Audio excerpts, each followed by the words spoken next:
Fiber optic cabling is going to represent data not as electrical pulses, but as pulses of light. The absence or the presence of light is going to indicate if we're sending a binary 0 or a binary 1.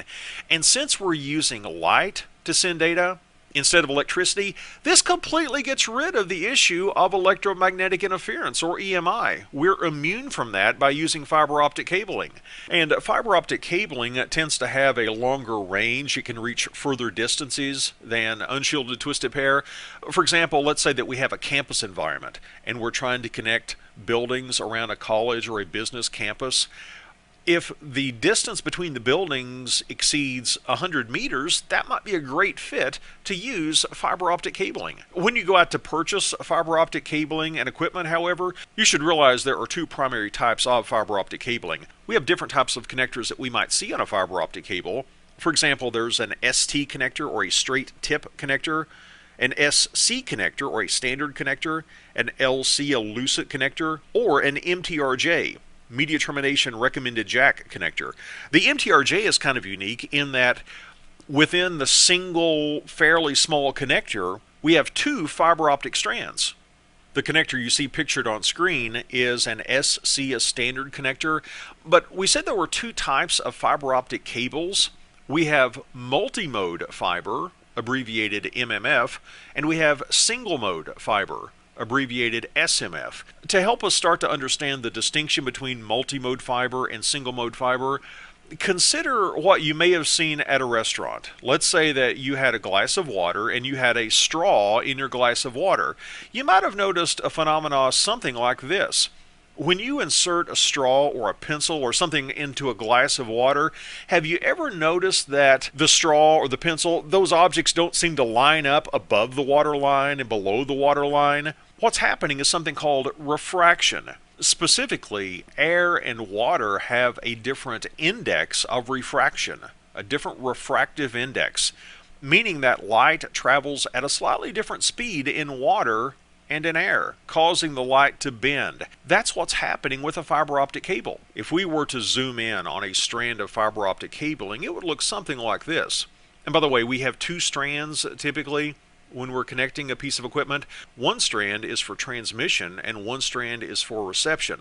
Here on screen though, we're just zooming in on a single strand of fiber optic cabling, and you'll notice that it's not a single piece of glass. You'll notice that we have an inner core, and outside of the core we're surrounded by an outer cladding. We have a core, let's label these. We've got the core, and we've got the cladding.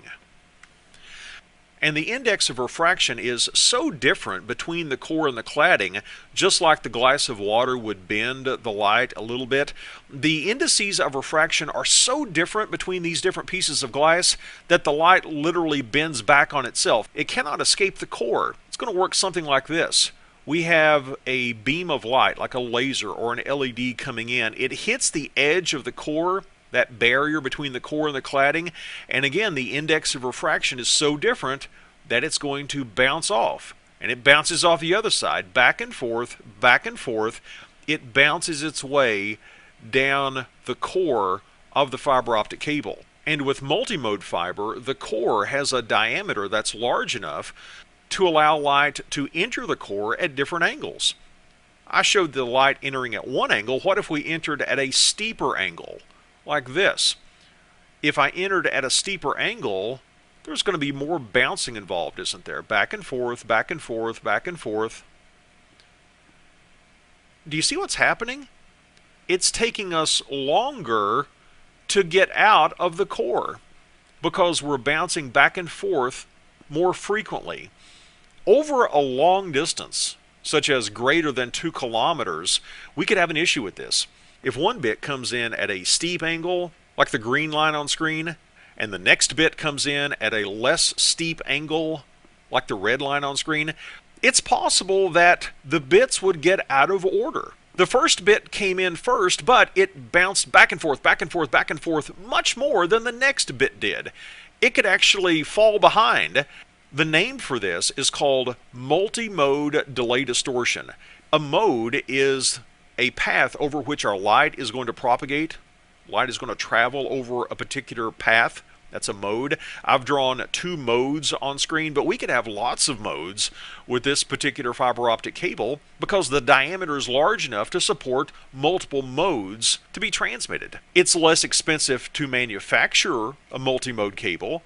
The way it's manufactured is there are different levels of dopants put in the core and the cladding to give those 2 different types of glass a different index of refraction. But if we have higher manufacturing tolerances, and we can have a smaller diameter, if the core is smaller, it could be so small that we would only have room for 1 mode. In that case, our mode of propagation could only go down the middle of the core. The diameter is not large enough to allow light to enter at another angle.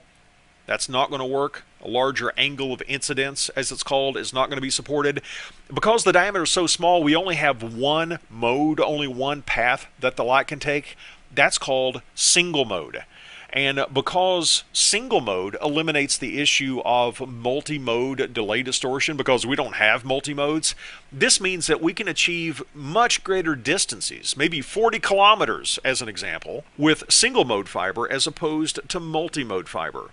But to sum up, fiber optics, it's going to represent data as the presence or the absence of light. Therefore, it is immune from electromagnetic interference. It's often used when the distance requirement for a connection is greater than that supported by unshielded twisted pair cabling. It supports high data rates, and we have 2 types. Multi-mode, which is less expensive than single mode. And the reason multi-mode is less expensive is it has a larger diameter for the core, which could allow multiple modes, multiple paths of light to go into the core, which could result in multi-mode delay distortion.